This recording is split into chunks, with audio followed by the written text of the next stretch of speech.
Si John ay nanalo ng 1,000,000, kaya naman ang ginawa niya ay tinawag ang lahat ng kaibigan niya upang magpakain at mag-inom buong magdamag at binilan din ng bagong damit ang kaibigan niya at cellphone.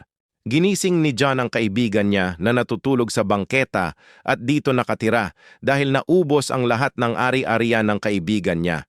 Binilan ng bagong damit at binihisan ng maayos para hindi maging madungis ang kaibigan ni John at isinama sa gimikan dahil nanalo si John ng 1,000,000 pesos sa scatter. Kumain sila sa isang mamahaling restaurant at sinabi ni John, "Bilin nyo at kainin nyo lahat ng gusto nyo, magpakabusog kayo ng sobra." Lahat ng kaibigan na naninira sa kanya kapag siya ay nakatalikod at sinasabihan na masama ugali ni John ngayon ay kasama niya dahil madam ng pera si John. Dahil ang motto ni John, kapag ginawan ka ng masama, gawan mo ng kabutihan, dahil ang taong hinihila, pababa siyang itinataas ng may kapal. Binilan niya ng cellphone, damit na mamahalin at madaming pagkain ang mga plastik na kaibigan ni John dahil sobrang dami niyang pera, pati kamag-anak na hindi siya kilala ay nakikilala na siya at nagpapakilala na sa kanya ng kusa. Bait na bait sila kay John. At sobrang bait ni John sa paningin nila dahil binibigyan sila ng pera ni John. Isang araw nalaman ni John na hindi pala totoo ang site na nilalaro niya ng scatter, yung 1,000,000 na napanalunan niya ay hindi ma-cash out. Isa pala itong fake site na kapag nanalo ka ng 5K, mag-cash in ka muna ng 500 para ma-cash out mo at ma-withdraw. Kapag nag-cash in ka na, hindi mo naman mawi-withdraw ang napanalunan mo.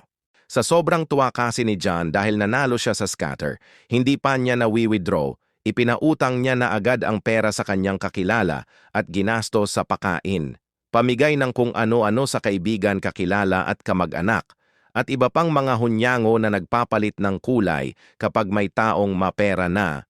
Ngayon si John namomroblema na kung paano babayaran ang inutang niya sa pamumudmod ng pera sa mga plastik niyang kakilala at kung paano niya mababayaran ito.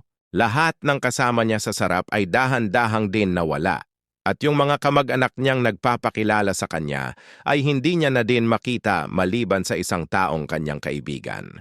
Si Manoy na hindi siya iniwan na isang mangangalakal ng basura at magbobote na ang tirahan ay sa kalsada. Ngayon si John na dating may sasakyan motor at magandang buhay na ibenta na ang lahat para ipambayad sa inutang niyang malaking pera at kasama niya na habang buhay ang kaibigan niyang si Manoy, nangangalakal silang dalawa upang makabayad ng utang at tabi na sila natutulog sa kalsada ng kanyang kaibigan.